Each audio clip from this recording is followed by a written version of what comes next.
These teenage sisters believe they're haunted by a poltergeist. I was going to ask the same question as I asked earlier. How many voices are there? 600. 600 the voices. I know the joke. How many really are there, Margaret? I think so far we've had 10 Three. sensible voices, but the rest of the names are absolute rubbish.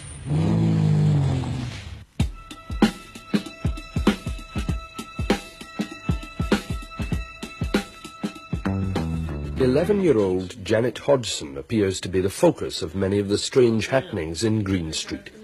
But they also affect her 14-year-old sister, Margaret, and their younger brother, Billy. One of the first manifestations was when Lego bricks began to fly at high speed around the living room. How does it feel to be haunted by a poltergeist? It's not haunted. Why isn't it haunted? I don't know.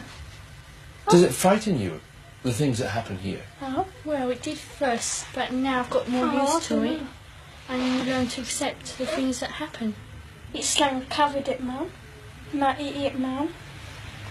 Slung a bookshelf at Margaret.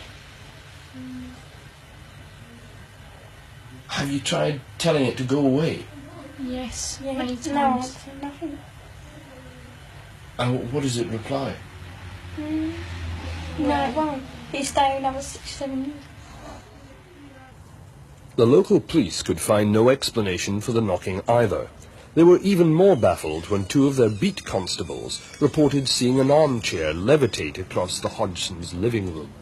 It came off the floor, or maybe a half-inch, I should say, and I saw it slide off to the right, about 3.5 to 4 feet before it came to rest.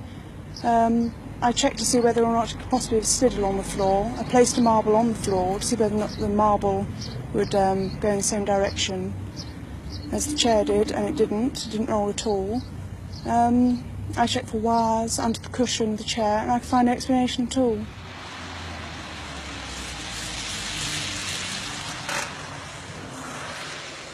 Maurice Gross is an electronics engineer and an investigator for the Society for Psychical Research. Over here was Janet, and over here, in this bed here, was Margaret. It was in the same bedroom a month later, with all the family present, that Maurice Gross first challenged the poltergeist to talk. And this was actually the result. You'll hear here the whistling first of all, and then the barking. And here is this noise.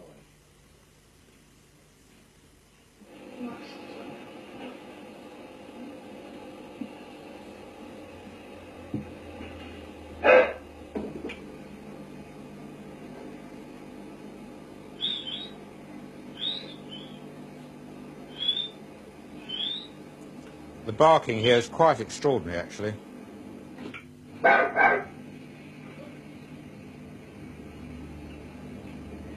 We got a dog in here.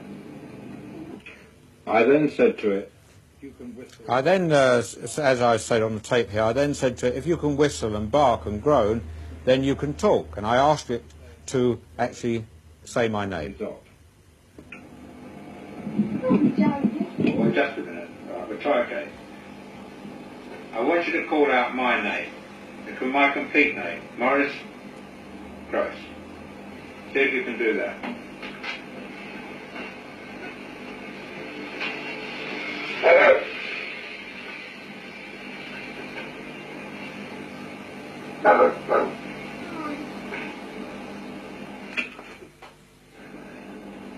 Very good. Let me hear you say my name again. Come on, let me hear you say my name. Come on, my name's Maurice. Let me hear you say it. Maurice. Now that was the first time we heard the voice, and since then we've been hearing it again and again, and it's been getting louder and louder. What about the voices? When did the voices start? December 12th.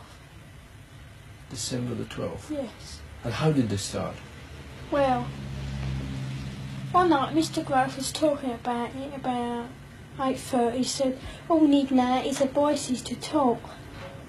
And that night I went to bed and I can't remember exactly what happened.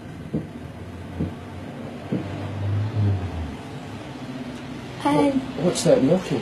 yeah, Can hear it now. I was doing that yesterday morning, and Peggy was on her own. So she come in to us, because it wasn't her, she come in. We sat together and we heard it. And I counted down the knocks and there was 14 altogether.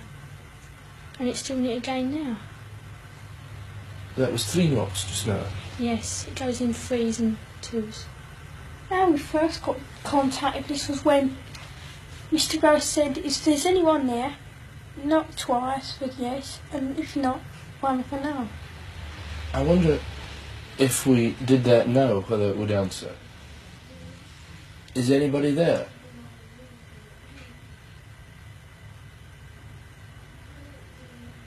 Is anybody there?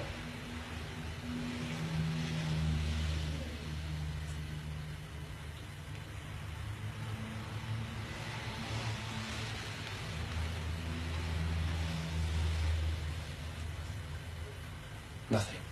No. It doesn't always do it to order. No, it doesn't. It goes in spasms. Like we're talking now. It may not now, after you've said that, but it won't do it when you want it to, straight away. No. What about the voices? They sometimes say things and make answers. Is that the voice now? Yeah. Is anybody there? How many voices are there? Dirty Dick, Andrew Garner, and Stuart Thurton. Dirty Dick, Andrew Gardner, and Stuart. Thurton. Oh, has he ever spelt that for you? No. Mr. Groves asked him, but something distracted Mr. Groves last night when he asked. Or some time ago. And Sorry, what do you think these are? Are they people or are they just voices? Could be spirits, oh, I don't know. I believe it's a Ghosts form or of something. spirit speaking for us somehow. No. We don't get this at school, these voices are. Because I believe when we're all separate, it's not so strong. Just when you come near each other. Yeah, like here, or our aunts, we were up there together, or in Peggy's next door. And Janet's, your voice is stronger, isn't it? It seems to be the strongest. Yeah. When you hear the voice and it comes out, where does it come from? Here, your throat? No. Where do you feel it comes Back from? of the neck. Back of the neck. And so it must be as if it's somebody else speaking then, when you hear Yeah, it. behind us. And do you get the feeling when you hear the voice that there is a person there? Yes. Yeah. And do they tell you much about themselves? Not really, no. They just tend to growl and... Play around and sort of joke and be silly. No. I wonder, do you think there's anyone there just now? Yeah. I do. Who's that? What? Who's that, Janet? Pardon? Stuart Thurton. Stuart Certain, and he's one of the voices. Yeah. Why do you think he comes and speaks through you? To annoy us. Does he ever say anything nice? Well. Don't know really. Shall we Says- try and speak to him? No. We'll see if he'll speak to us. Yeah. Is anybody there? Knock, knock. Who's there? Doctor Doctor Who?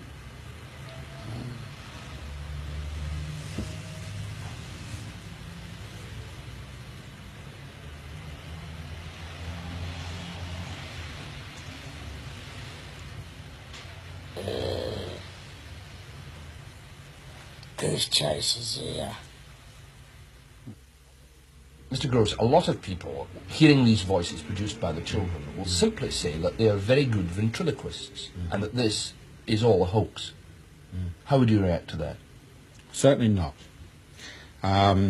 They're certainly not very good ventriloquists. We have had tests on them to see whether they can ventriloquize. They can't. To keep up this particular type of voice for any length of time without damage to the vocal cords is absolutely impossible. I mean, there must be some hoarseness attached to it. But don't forget, these children don't do this for a couple of minutes or so. They do it for lengths of periods up to 3 hours, and without any hoarseness or sore throats whatsoever. Well, perhaps, Guy, perhaps you've got something to say, son. Yeah. I'd like to know how you make this noise without bashing Janet's vocal cords to pieces. If I do it for half a minute, I get a sore throat. Joe? Guy Lyon Playfair is an author of books on the paranormal, with experience of poltergeist cases in Europe and Brazil. How do you do it, mate? God, Vicky Howers. Don't you ever get a sore throat, Janet? No. Sure. Yeah. You never get pain in the back of the neck or something? No. Oh, what do you mean? I'm sorry, I'm not with you. What? I feel, Oh, you with me now? With me? Sensation in the back of the neck. Yeah. Well, tell us about that. I don't know how to No, tell me explain about that. You get it? Do you get it now? It's buzzing in the back of the neck. Yeah. Do you feel it vibrating as if it was sort of No, like someone someone put what? their hand on the back of my neck like that. Poltergeists seem to thrive on an atmosphere of tension that is partly sexual. The fact that most of the focuses are adolescents seems to contribute to the mischievous nature of the effects, leading some to suggest that the kids are faking or enjoying a laugh at the expense of the investigators. But to create all the bizarre effects that went on in this house either involves a gigantic conspiracy with the neighbours or a disruption in our laws of mind and matter.